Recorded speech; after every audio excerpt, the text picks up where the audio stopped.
31 আপনারা অনেকে পালন করেন, কিন্তু আপনার কাছে আমি একটাই কথা বলতে চেয়েছিলাম, বাঙালদের জন্য বছরে প্রথম হলো বৈশাখ মাস, ইংরেজদের জন্য বছরে প্রথম হলো জানুয়ারি মাস, ইমানদারদের জন্য বছরে প্রথম হলো সেটা হলো মুহররম মাস। তাহলে আপনারা যারা 31 যারা 39 যারা পালন করবেন 25শে ডিসেম্বর 26শে ডিসেম্বর কিংবা শেষ ডিসেম্বর কিংবা পয়লা জানুয়ারি অনেকে যারা পালন করবে, আমি আপনার কাছে একটা কথা শুনিয়ে দেই। আমার নবী হাদিস শরীফে বলেছেন লানাতাল্লাহুল মুতাশাব্বিহা, কোন আমার উম্মত যদি অন্য কোন ব্যক্তির যদি মুতাশাব্বাহ হয়ে যায়, তাদের নিয়ম যদি পালন করে, আমার আল্লাহ তাদের প্রতি গজব আর আযাব আমার আল্লাহ দান করবে। ও আমার যুবকেরা, আপনারা পয়লা জানুয়ারিতে হয়তো অনেকে কেক কাটবেন, পয়লা জানুয়ারিতে বাইকটা পরিষ্কার করে নিয়ে অনেকে রাস্তায় এমাতা আদুরে মাদুরে চামচিকের মতো ঘোরাফেরা করবেন, অনেক মেয়েদেরকে বসিয়ে নেবেন, অনেকে গার্লফ্রেন্ড বয়ফ্রেন্ডকে সঙ্গে করে নিয়ে রাস্তার এমাতা ওমাতা দৌড়াদৌড়ি করবেন। কিন্তু আপনি যদি একটাবার মারা যান, আল্লাহ নবী হাদিস শরীফে বলেছে মাম্মাতা ফি সাবিলিল্লাহি ফাহুয়া শাহীদুন আমান কুতিলা ফি সাবিলিল্লাহি ফাহুয়া শাহীদ আকামা ক্বালা আলাইহিস সালাম। এটা হলো কোরআনের মাহফিল, এটা হলো জান্নাতের বাগান। একবার সুবহানাল্লাহ পাঠ করলে আল্লাহ অসংখ্য নেকি দেয়। এখানে ইয়া আল্লাহ ইয়া আমান ইয়া রাজ্জাক ইয়া ফাত্তাহ ইয়া গনি ইয়া আল্লাহ ইয়া আজিজ ইয়া কাফি, এক একটা তাসবিহ পাঠ করা হয়। আদবের মাহফিলে আসতে গিয়ে কোনো ব্যক্তি যদি মারা যায়, অতএব কোনো ব্যক্তি যদি তাকে হত্যা করে দেয়, অতএব কোনো ব্যক্তি যদি হঠাৎ করে মারা যায়, আল্লাহ নবী বলেছেন দুটো আঙ্গুল যত গায়ে গায়ে পাশাপাশি আমার কোরআনের মাহফিলে ওয়াজের মাহফিলে আসতে গিয়ে ওই উম্মত যদি মারা যায়, কেউ যদি তাকে ক্ষতি করে দেয়, মেরে দেয়, দুটো আঙ্গুল যত গায়ে গায়ে পাশাপাশি হাসরের ময়দানে বিচারের পর আল্লাহর দয়ার জান্নাতে আমার নবী আর ওই উম্মত থাকবে জান্নাতের এত গায়ে গায়ে পাশাপাশি। আর একটু জোরে হবে না? তাই আমি আপনার কাছে একটাই কথা বলতে চেয়েছি, আপনারা পয়লা জানুয়ারি কিংবা 31, 39, 31 আপনারা রাত কিংবা দিন পালন করবেন, কিন্তু এতটুকু খেয়াল রেখেছেন, একবার যদি মনে করেন পয়লা জানুয়ারিতে গোশ মাছ না খেলে সারাটা বছর হয়তো আমার কষ্ট দিন যাবে। ফুরফুরা দাদা পীর রহমাতুল্লাহ আলাইহি বলেছেন, আর বসিরাট আল্লামা রুহুল আমিন রহমাতুল্লাহ আলাইহি লিখেছেন, কিতাবটার নাম হলো দেখাদার কলেমাতুল কুফর। কোন ব্যক্তি যদি হিন্দুদের নিয়ম বেঈমান কাফেরদের নিয়ম যদি একটাবার পালন করে, আর যদি মনে করে সারাটা বছর আমার অনাহারে দিন যাবে, আমি যদি বছরে প্রথম না খাই লোকে আমার খারাপ বলবে, ওই ব্যক্তির প্রতি আল্লাহর গজব আর আযাব আর গজব হয়ে যাবে। আর যদি কেউ বিশ্বাস করে নেয় এই দিনে প্রথম বছরে গোশ মাছ ভালো করে বিরিয়ানি পোলাও কিমাম খেতে হবে, আল্লাহর নবী হাদিস শরীফে বলেছেন ওই ব্যক্তিটা বেঈমান আর কাফের হয়ে যাবে। তাহলে একটা যুবক ছেলে 39 কিংবা 31 কিংবা একেবারে পয়লা জানুয়ারি 26শে ডিসেম্বর 25শে ডিসেম্বর এইগুলো পালন করে যদি বেঈমান আর কাফের হয়ে যায়, আল্লাহ নবী বলেছেন ওই পুরুষটা বেঈমান হয়ে গেছে, কিন্তু ওনার স্ত্রী তো সৎ, ওনার স্ত্রী ভালো। তাহলে ছেলে যদি বেঈমান হয়ে যায়, মেয়েটা তো ইমানদার, ইমানদার আর বেঈমানের বিয়েটা থাকতে পারে না, ওই বিয়েটা তো ফস্ক হয়ে যায়, ফাসেদ হয়ে যায়, বিয়েটা ভঙ্গ হয়ে যায়।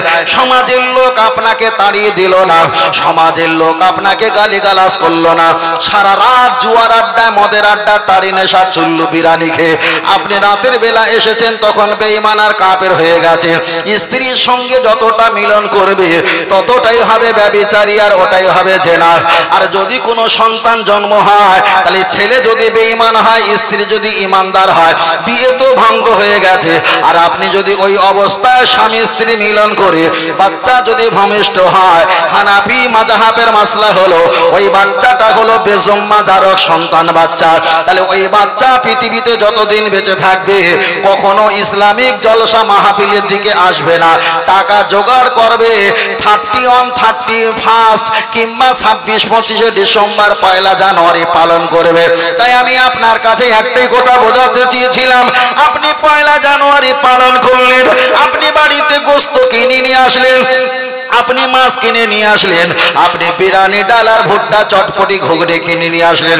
আপনারা যদি ওই রকম হারাম জিনিস একটা বার বিসমিল্লাহ বলে খাও, বসিরহাট আল্লামা হুজুর কোন এক জায়গায় বলেছে হারাম জিনিস নিয়ত করে যদি বিসমিল্লাহ বলে খাও, বিসমিল্লাহ বলে খেলে বেঈমান আর কাফের হয়ে যাবে।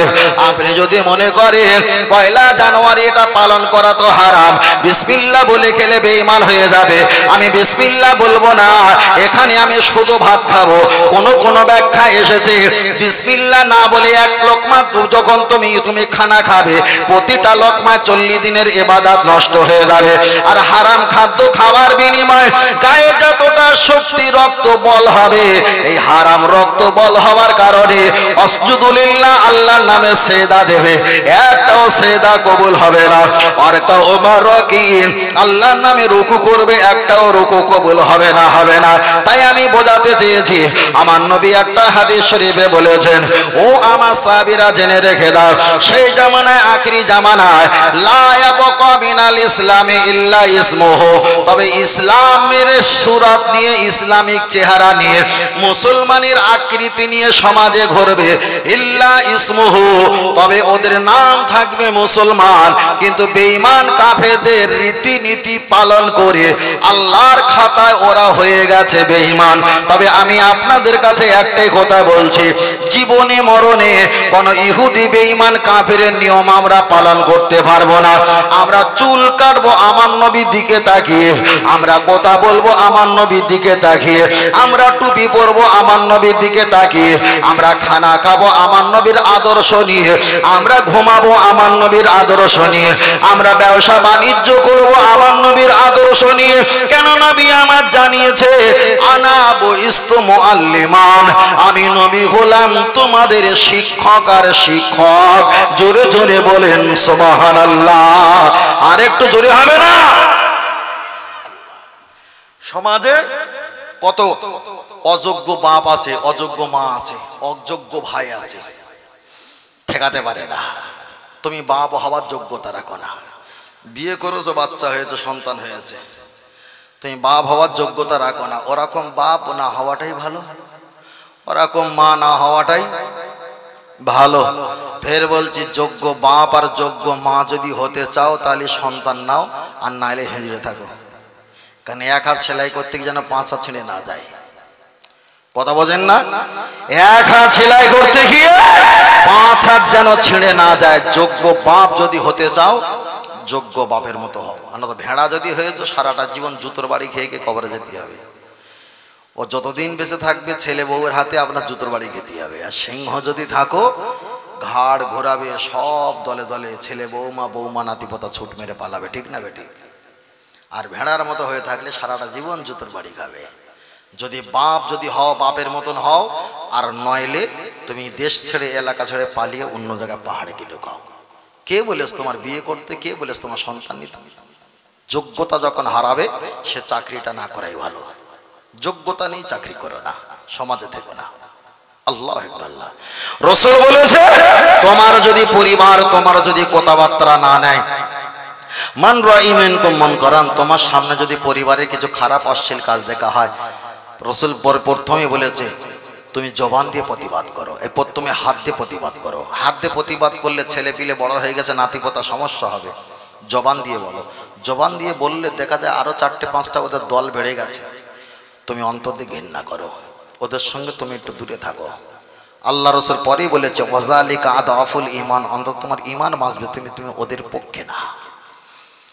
বলেন না 31 সময় গোশত কিনে নিয়ে এসছে, এদিকে 1 জানুয়ারি 26 জানুয়ারি কেক নিয়ে এসছে, দাদু একেবারে খাচ্ছে, দাড়িগুলো কি সুন্দর এখন দোল খাচ্ছে, নড়ছে, চিবোচ্ছে, কেক খাচ্ছে। চাষা প্রতিদিন তো চায়ের দোকানে কেক খাও, তা আজকের হারামের রক্ত শুকরের রক্ত না খেলে কি হতো বাবা?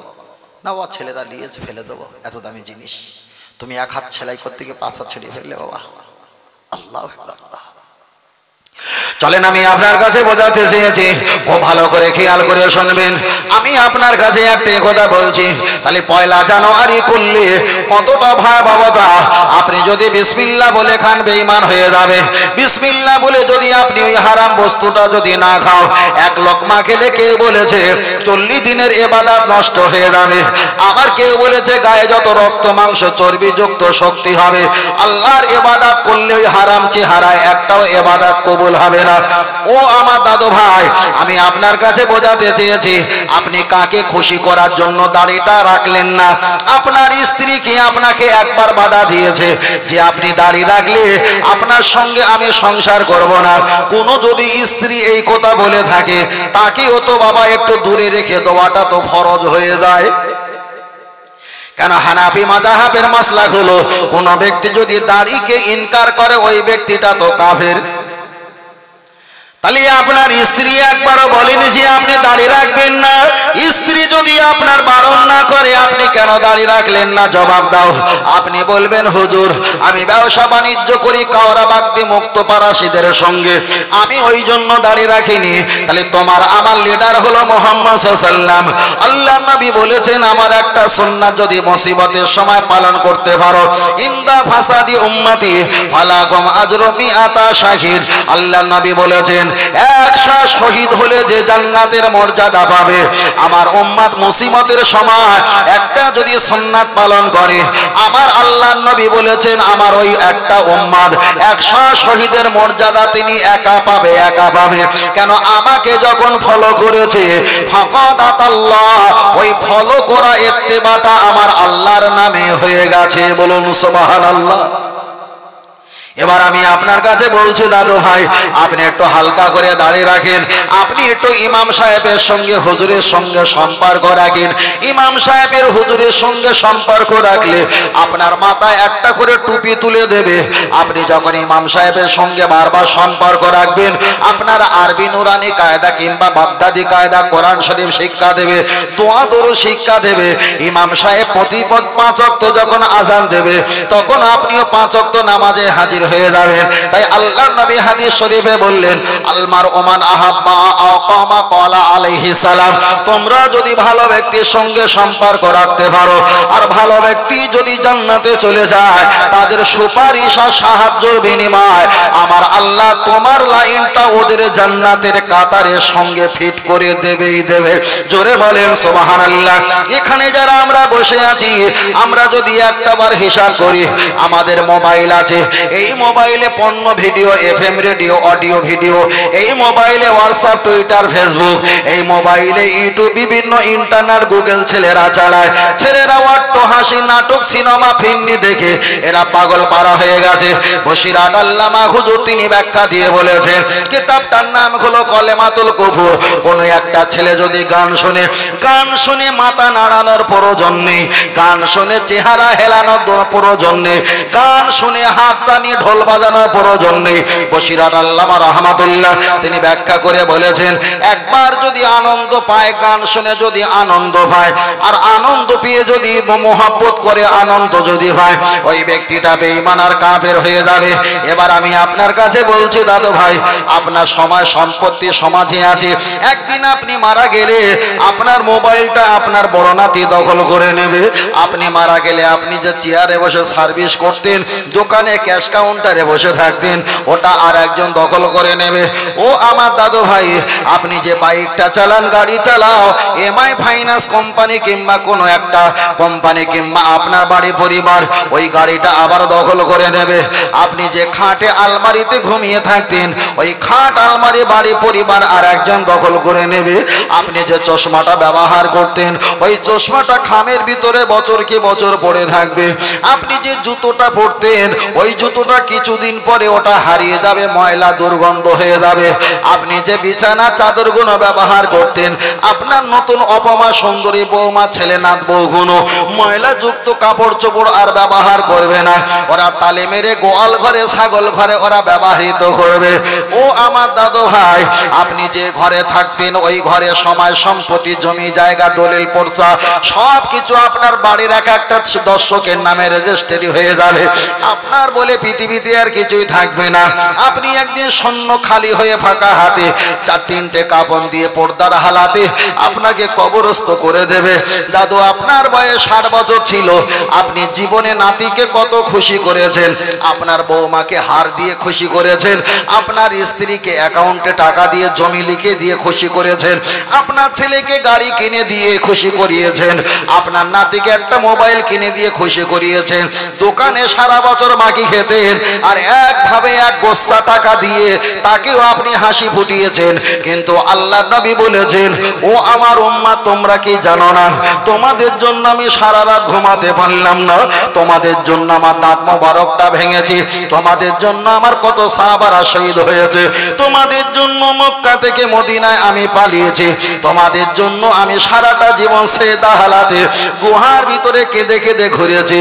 আমি দুনিয়া থেকে চলে আসার পরও কাঁদছি। নবী হাসরের ময়দানে কাঁদবে, ফুলসিরাত মিজানের পাশে দাঁড়িয়ে কাঁদবে, জাহান্নামের গেটের কাছে দাঁড়িয়ে থাকবে। তাহলে যে নবীর ওসিলায় আল্লাহকে চিনলাম, যে নবীর ওসিলায় তামাম পৃথিবী কুল কায়নাত আল্লাহ সৃষ্টি করেছে, সেই নবীকে যদি চিনতে পারতাম দুনিয়াও কল্যাণ হতো, পরকালও কল্যাণ হতো। কিন্তু সমাজের মানুষ শয়তানের ধোঁকায় পড়ে আসল জিনিসটা না চিনে দুনিয়ার কিছুক্ষণ ক্ষণের মায়ার জিনিসটায় পাগল পারা হয়েছে। তাই আমি আপনার কাছে একটা বারবার বলছি, আমরা যদি 60 বছর পৃথিবীর জমিনে যদি হায়াতে বেঁচে থাকি, এখন ধরে নেন 60 বছর আমরা বেঁচে থাকবো, কম বেশি আল্লাহ ভালো জানে। এখন 60 বছরকে আমরা 2 দিনে ভাগ করলাম, 30-30-60, যাদের বয়স 24 কিংবা 30-35 হয়ে গেছে, অলরেডি একদিন চলে গেছে, বাকি আছে একদিন। কারোর যারা এখানে বসে আছেন এতগুলো ভাই, কারোর আছে বেলা 1টা, কারো আছে বেলা 2টা বয়স, কারো হয়ে গেছে বিকাল 3টা বয়স, কারো হয়ে গেছে বিকাল 4টা, আবার কারো হয়ে গেছে বিকাল 5টা, মানে অন্ধকার ঘনিয়ে এলো ভাব। তবে একদিন চলে যেতে হবে, তবে যাবার আগে আল্লাহর কাছে যদি ফিরে যাওয়া হয়, আমার আল্লাহ আপাক জানিয়ে দিয়েছেন, সুম্মাস্তাগফিরনি গফারতু লাকা ওয়ালা ওমালি, বান্দা যদি তওবা পাঠ করে চোখের পানি ফেলে আমার কাছে যদি ফিরে আসে, আমি আল্লাহ ওর জিন্দেগির সমগুনাহ আমার গফুর ও গফফার নামের বরকতে আমি ক্ষমা করে দিয়ে থাকি। আরেকটু জোরে হবে, আরেকটু জোরে হবে না সুবহানাল্লাহ। যে মানুষটা আপনাকে সবচেয়ে বেশি ভালোবাসে সেই মানুষটা বলবে, দাঁড়া, যাবো, দোকানটা তাড়াতাড়ি বন্ধ করে দিয়ে এসে বলছে, কটায় মাটি হবে, কটা জানাতে হবে, তার মানে কি ফের দোকান খোলে ব্যস্ত। যদি বলে এখনো 2 ঘন্টা বাকি আছে, বাবু বলছিল তো এই সময় হবে, সময়টাকে বাড়িয়ে দিয়েছে, আমার 3 জন এসে দাঁড়িয়ে থাকবে, কথা ঠিক না বেটা, 3 জন এসে দাঁড়িয়ে থাকবে, তারা তো ব্যস্ত। দেখেছেন, তুমি যখন চলে গেছো আবার 2টো কাস্টমার নতুন বন্ধু 3 জন শুরু হয়ে গেছে। কার পিছনে পড়েছিলে, কার পিছনে পড়েছিলে? কোনো লাভ নেই, কোনো লাভ নেই। কার পিছনে আপনি পড়েছিলেন? কে আপনাকে চেনে? যদি 2 দিনের 99-100 দিনের ভিতরে 99 দিন ভালো কাজ করেছেন, একদিন যদি একটু উল্টো সমস্যা হয়, 99 দিনে ভালো কাজ সব অটল তছনছ হয়ে যাবে। ফের বলছি ভাই, আমি হয়তো ভাষাগত উল্টো পাল্টা কিছু বলতে পারতাম না, বলতে পারতাম, কিন্তু বলি না কেন? আমার তো পরকালে নাজাত আছে। আমার পীর মাশায়েখ তো এগুলো শিক্ষা দেয়নি। যতটা বলবে সত্য কথা বলো, তবে মিথ্যা কথা বলে মানুষকে হাসানো যাবে না। কে কিনবে আর কে নেবে তার ব্যক্তিগত ব্যাপার, তো মিথ্যা কথা বলে হাসানো যাবে না, কখনো যাবে না। আল্লাহ আল্লাহ দরুদ শরীফ পড়ি, আল্লাহুম্মা, জোরে পড়ো বাবু, একটু মহব্বতে ছেলেরা পড়ো, মাশাআল্লাহ, আমার নবীর শানে পড়েন, ওয়ালা আলি সাইয়্যিদিনা। এটা তাকবীর দেন, নারে তাকবীর, আর এটা সকলে বলেন নারে তাকবীর। আহলে সুন্নাত আল জামাত, আহলে সুন্নাত আল জামাত।